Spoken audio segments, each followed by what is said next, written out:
Rob an féid at a ráún cad é an tonad Léinn Forbartha Chamaí le a hol, cá na bunaíoch é agus cad é dhéanann sibh an seo le a hol. Well, is Ionad idachas don tríú levéil Ionad seo I Camaigh ag léitar spéir an Kimmage Development Study Centre. Agus táimid an seo ar feadh 10 bliain anuas. Déanana mís speisial táireacht I Forbartha idirnáisiúnta. Go fórmhór in idachas agus iúnt do daine a bhfuil ag obair faoi láthair I Forbartha idirnáisiúnta go fad teirmach. Idir an seo an éireann nó thsáile, agus daine ina bhfuil simacha san ábhar céine. Tá landíine sin éireann mar shampla a dhéanamh tréimhse beagama ag obair nó ag déanamh cuairt ar tíortha sa domhan theas.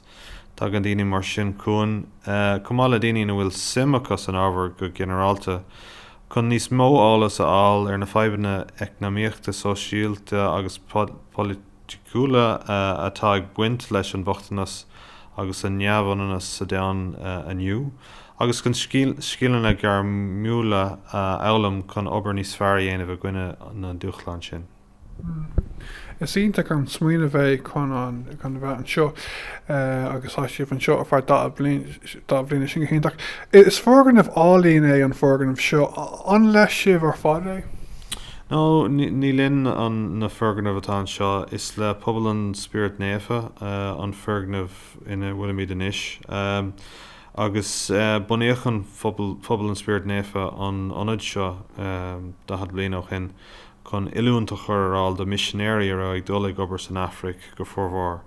San am sin an seo I sa Chamaigh bhí choláiste cléirech do missionéirí ach bhí riachtanas an chun iúnt níos practicúla a churáil don na missionéirí sin sar rachadís ar sáile ar an misiún. Ach le linn am a beaga doscail an tonad amach doscailáirí do gach sort agus gach religiún chomá a rá simacha I Forbartha idirnáisiúnta. Ach tá an talinn inis go bhfuil buinte goin leis an pobl agus go gcuireann an bobl na fórganmh bháil seo ar áildiún chun an obair a dhéanamh. Sin chéach. An féid at a sin dún cad iad na cuasaí a gcuireann sibh ar fáil an seo.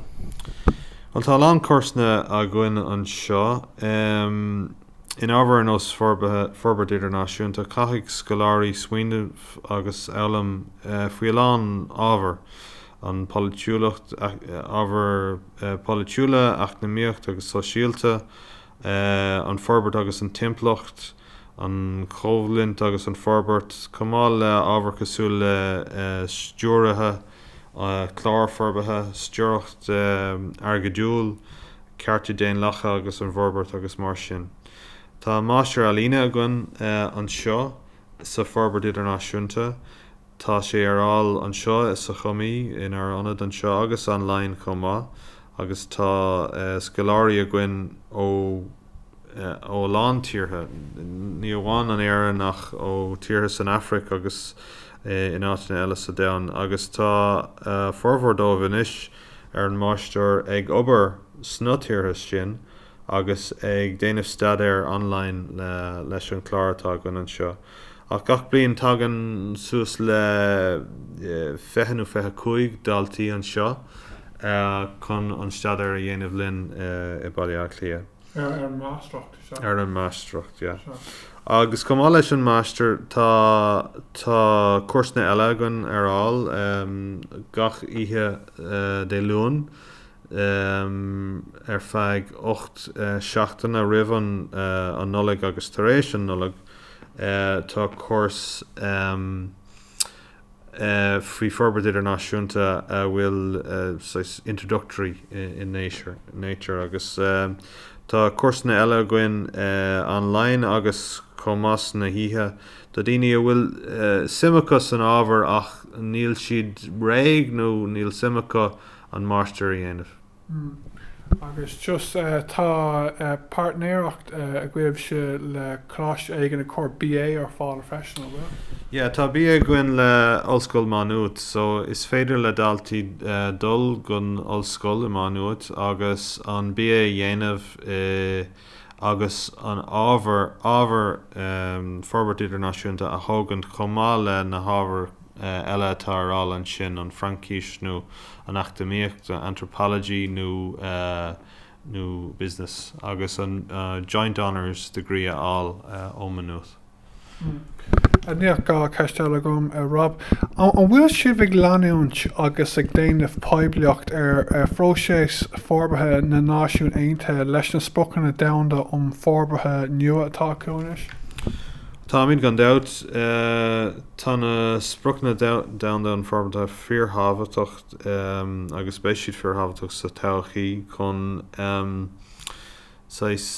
direction a chur do gachtainine in bhfuil ag obair chun na dúchláin ar nós an bochtanas agus an inequality chun obair a gcuine na dúchláin sin. Agus an seo in Ionaid tá sé fíorthabhatocht go bhfuil fis ag na daltaí atá gcuin faoi na sprochanna damhanda sin agus go bhfuil siad in an smaoinemh orthu ní amháin ólas áil faoithú ach critical perspective orthu chomá go bhfuil siad in an smaoinemh faoi na positives agus na negatives atá associated leis na sprochanna sin. Cumála sin ó am go ham choramíd seminary arsúil a bhfuil oscailta de gachtainine agus tá ábhar agsúla is na seminary sin ach tá sprochanna damhanda an forbartha ceann de na ábhar a choramíd arál is na seminary sin. Okay, just mar ocail scór, just mátá daoine mátá ar lucht éiseachta a bheith ag éirí ag obair sa tharnal forbartha idirnáisiúnta go fad teirmeach nó ag éirí smaoinemh dul thar lear a dtíortha a mé forbartha fiú fá tréimhse nó chun cúrsa dhéanamh an seo. Cad a múlfád dóibh? Well, Tommy den seo Tommy oscailte tá a lán cúrsanna gcuin má tá sim a gcuibh beagáín sim agat agus má waithleat níos mó a elam is féidir le daoine teachtain seo agus ihe bháin sa seachtain ar feadh 8 seachtainna teachtain seo agus beidh sibh in an bualadh le daoine eile a bhfuil na smaoinemh céine acu. Bheidh tú an beagáí na elam faoi forbartha idirnáisiúnta agus tá opportunity an seo chun am a thógan chun smaoinemh ar na fadhbanna agus ar na solutions beidir atá an a gcuine an dúchláin seo. Má tá sim níos láidir agat san ábhar tá an master all an seo tá sé available online nó is féidir leat a teacht chuin I manút chun BA dhéanamh fáiltear